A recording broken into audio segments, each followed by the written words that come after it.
അപ്പോൾ ഞാൻ ഇന്നലെ ഷിബ്ലിയുടെ ഒരു സ്റ്റോറി ഇട്ടായിരുന്നു, ഈ ഒരു വൃത്തിയായിട്ട വീഡിയോ ഞാൻ സ്റ്റോറി ഇട്ടായിരുന്നു. അപ്പോൾ എൻ്റെ അടുത്ത് കുറേ പേര് വന്ന് പറഞ്ഞു ഇവൻ ഇതേപോലെ സെയിം സ്നാപ്പ് ഇതേ രീതിയിൽ വേറെ കുറേ രീതിയിൽ അയച്ചു തന്നിട്ടുണ്ട്.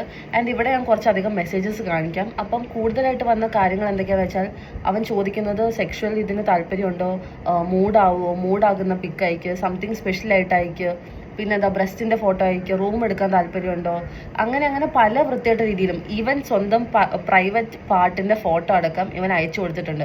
എൻ്റെ ആ ഫോട്ടോ അടക്കമുണ്ട്. ആ ഫോട്ടോ ഞാൻ ഇവിടെ കാണിക്കുന്നില്ല, പക്ഷെ ആ ഫോട്ടോ ഞാൻ കാണിക്കാം നിങ്ങൾക്ക്. അതിൽ കറക്റ്റായിട്ട് ഇവൻ്റെ ഐഡി അടക്കം ഉണ്ട്. ഓക്കെ, സോ അത് ഞാൻ എന്തായാലും ഇടും.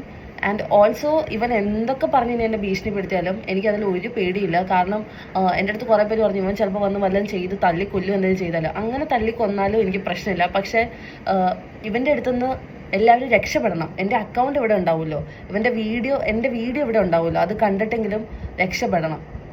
എനിക്കിനി എന്തെങ്കിലും പറ്റിയാലും എനിക്ക് പ്രശ്നമില്ല. കാരണം അത്രയും പേടിയിലാണ് ഞാനിപ്പോൾ ജീവിക്കുന്നത്. ഇവൻ അത്രയും ബ്ലാക്ക് മെയിലിങ് രീതിയിൽ എൻ്റെ അടുത്ത് സംസാരിച്ചിട്ടുണ്ട്. സോ എനിക്ക് നല്ല പേടിയുണ്ട്. എന്നാലും കുഴപ്പമില്ല, ഞാനിത് പറയേണ്ട രീതിയിൽ ഞാൻ എന്തായാലും പറയും.